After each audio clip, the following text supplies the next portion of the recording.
नाज़रीन करम, बनाना रिपब्लिक के बादशाह, करप्शन के चैंपियन और 50 रुपए के स्टाम्प पेपर पर मुल्क से बाहर भाग जाने वाले मेरे महबूब कायद नवाज शरीफ की रुकावट जो है, आखिरी रुकावट, उसको दूर करने की कोशिशें जो है वो आखिरी मराहिल में। इससे पहले अल अजीजिया रेफरेंस, एवन फील्ड रेफरेंस, 1100 अरब रुपए किस तरीके से मुआफ किए गए, वो सब कुछ आपके सामने था। और मेरे महबूब काजी साहब, इस मुल्क के चीफ जस्टिस, जो कभी मुफस्सर, कभी मुफ्ती, कभी मौलाना, कभी कानूनदान बने होते हैं, उनकी सरबराही में 7 रुकनी बेंच जो है वो इस केस की समाअत कर रहे हैं। और अब नवाज शरीफ की ताहयात नाअहली केस से मुतल्लिक जो उस केस की समाअत है, उसका फैसला महफूज हो गया। आज नहीं सुनाया जाएगा, लेकिन गालबन 1 या 2 दिन के अंदर जो है वो इस फैसले को सुना दिया जाएगा। और फैसला मैं आपको भी बता देता हूँ कि नवाज शरीफ की ताहयात नाअहली खत्म हो चुकी है।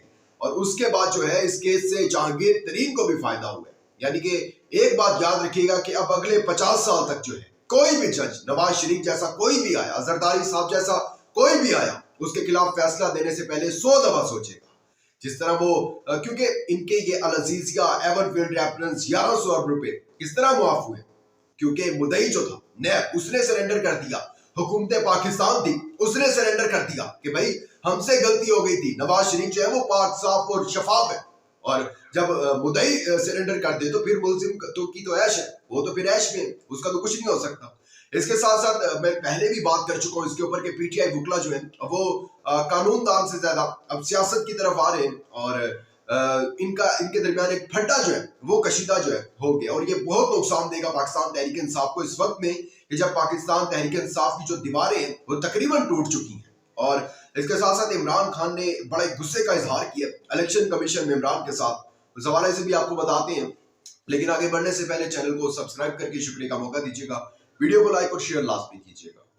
नाज़रीन करम, अब सब जानते हैं कि पाकिस्तान तहरीक इंसाफ के जो वुकले वो इस टाइम पाकिस्तान तहरीक इंसाफ को लीड कर रहे हैं। फ्रंट से लतीफ खोसा है, मिनिस्टर गौहर है, और फिर एक नाम आता है शेर अफजल मरवत साहब का, जिनका मैं समझता हूँ कि पता नहीं कितनी बड़ी गलती होगी कि उनका एक वो जुमला था कि प्रोग्राम तो बढ़ गया, वो वहां से उनको फेम मिला थोड़ा सोशल मीडिया पर, और इतना कोई उनको बुरी लत लगी है क्या वो कहते हैं कि मैं जो है वो खबरों में रहूं और हर टाइम सोशल मीडिया पर मेरी ही बातें चल रही हो, और पता नहीं बगैर सोचे समझे पता नहीं कैसी बातें कर देते हैं, जो उनको पता ही नहीं होता कि यार मैंने मेरे पार्टी जो मेरा चेयरमैन है जो पार्टी के, मिनिस्टर गौहर, मैं उनसे मुशावरत कर लूं। मैं अगर कोई यहाँ बात कर रहा हूँ तो इट्स मीन कि मैं इमरान खान की बात कर रहा हूँ, क्योंकि मेरी इमरान खान से मुलाकात होती है। मैंने बाहर आकर एक की जो है वो प्रोसेस है जिससे इमरान खान की बात बाहर आनी है, और वो मैं हूँ, और वो मिनिस्टर गौहर है, वो लतीफ खोस है। ये 3 से 4 लोग हैं, और अगर हम भी जो है वो यूनिटी में नहीं रह सकते हैं तो फिर दूसरों से क्या गिला करेंगे। खैर, शेर अफजल मरवत साहब, आपको पता है कि पहले भी मिनिस्टर गौहर को जो कहते थे कि नहीं ये नहीं मैं बनूंगा पार्टी का चेयरमैन, लतीफ खोसा को आउटसाइडर कहते थे, शुएब शाहीन को गद्दार कहते थे। अब उन्होंने, बहादुर साहब ने एक और जुमला कह दिया कि हमें काजी फायजी साहब पर एतबार नहीं जी, हमें बिल्कुल, हम अदम एतमाद का इजहार करते हैं काजी फायजी साहब पर, ये वही, और सुप्रीम कोर्ट पर भी हमें अदम एतमाद का इजहार करते हैं। यानी कि ये वही सुप्रीम कोर्ट है जिसने आपके लीडर को मासूम करार दिया, ठीक है। और इसी जो है साइफर, इसी सुप्रीम कोर्ट ने साइफर के गुब्बारे से हवा निकाली थी। यानी कि इस टाइम ये याद रखिएगा कि तहरीक इंसाफ के पास आखिरी ऑप्शन है, चाहे वो बल्ले का हो, लेवल प्लेइंग फील्ड का हो, किसी चीज के भी मुतल्लिक हो, उसके लिए आखिरी दरवाजा सुप्रीम कोर्ट है। और फिर आप सुप्रीम कोर्ट से ही पंगे लेना शुरू कर देंगे, जबकि चेयरमैन आपकी पार्टी का कह रहा है, मिनिस्टर गौहर कह रहा है हमारी इस्टेब्लिशमेंट से कोई लड़ाई नहीं है, हमें उम्मीद है कि इदलिया हमें इंसाफ देगी, ठीक है। कोई उन्होंने इधर उधर की बात नहीं की है। लेकिन पता नहीं शेर अफजल मरवत साहब जज्बाती हो जाते हैं, या फिर दूसरा फैक्टर ये है कि वो फेम हासिल जो है वो कहते हैं कि मैं खबरों में जो है ना हर टाइम गर्दिश करता रहूं ऐसी बातें करके।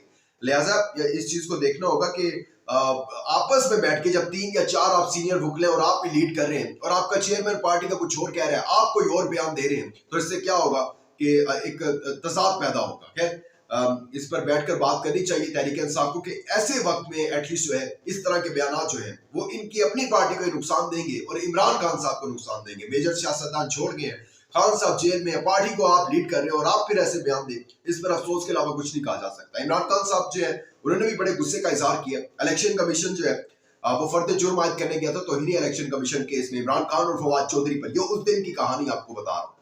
इमरान खान साहब अपनी सीट से उठे और इलेक्शन कमीशन में इमरान को कहा कि मैं तुम्हारे चेहरे पहचानता हूं, मैं जिस दिन इक्तदार में आ गया मैं तुम्हारे ऊपर आर्टिकल 6 लगाऊंगा। और तुम जो कर रहे हो, मैं ठीक कहता था कि तुम हमारे खिलाफ एक सियासी जमात बन चुके हो और तुम जिसके लिए काम कर रहे हो वो भी मुझे पता है, और क्यों कर रहे हो ये भी मुझे पता है, और किसके लिए कर रहे हो ये भी मुझे पता है, कौन करवा रहा है ये भी मुझे पता है। लेकिन याद रखना कि जब मैं इक्तिदार में आ गया तो मैं फिर एक एक शख्स का एहतसाब करूंगा। और इलेक्शन कमिशन में इमरान जो है वो चुप करके बैठे रहे। खान साहब अपनी क्योंकि सीट से उठकर आए और उनके सामने आकर ये कहा और उसके बाद वो चुप करके बैठे रहे। लेकिन एक चीज बड़ी क्लियर है कि खान साहब ने इस चीज को बताने का मकसद बेसिकली ये है कि खान साहब यानी कि तकरीबन अब 3 से 4 माह होने वाले और खान साहब अभी तक जो है वो डटे हुए और एक ही मैसेज दे रहे कि बाहर आऊंगा तो एहतसाब करूंगा, किसी के साथ कोई ज्यादती नहीं, लेकिन जो इस सारे गंदे निजाम में मुलविस है ना उसके खिलाफ कार्रवाई जरूर होगी। शेख रशीद साहब जो है वो भी पीटीआई के हेडक्वार्टर्स पहुंच चुके हैं और कह रहे हैं कि जी आप अपना बंदा खड़ा ना करें, क्योंकि शेर अफजल मरवत ने कहा था हम लाएंगे अपना बंदा इनके खिलाफ, शेख रशीद के खिलाफ। क्योंकि जाहिर सी बात है कि शेख रशीद का अपना भी अच्छा खासा वोट बैंक है, इसमें कोई दो राय नहीं है, पीटीआई का भी अच्छा खासा वोट बैंक है। और अगर जब ये दोनों ही अपने बंदे खड़े करेंगे तो जाहिर सी बात है कि वोट बैंक जो है वो तकसीम होगा और फायदा होगा अल्टीमेटली नून लीग को। और शेख साहब यही बात कह रहे हैं कि आप अगर नून लीग को आपने फायदा पहुंचा रहे तो आप पहले ही बता दें, आप अपना बंदा खड़ा करेंगे ना वो जीतेगा ना मैं जीतूंगा, और जो है नून लीग जो है इससे फायदा उठा लेगी। अब इसमें शेर अफजल मरवत ने ये बयान दिया था कि हम अपना बंदा खड़ा करेंगे, लेकिन ऑफिशियल जो है चेयरमैन पीटीआई बैरिस्टर गौहर की तरफ से ऐसा कोई बयान नहीं आया, लतीफ खोसा की तरफ से ऐसा कोई बयान नहीं है। मैं पहले भी कह रहा हूँ कि जब आप मुशावरत के बगैर जो है कुछ भी आके बोल देंगे मीडिया पर तो फिर तजाद पैदा होगा, आपकी अपनी पार्टी में इत्तेफाक नहीं होगा। ये दीजिए खबरें आपने जानी, आपका बहुत शुक्रिया। अपना इंपॉर्टेंट फीडबैक देना मत भूलिएगा। दीजिए का इजाजत, अल्लाह हाफिज़। For more informative videos, subscribe our channel and press the bell icon.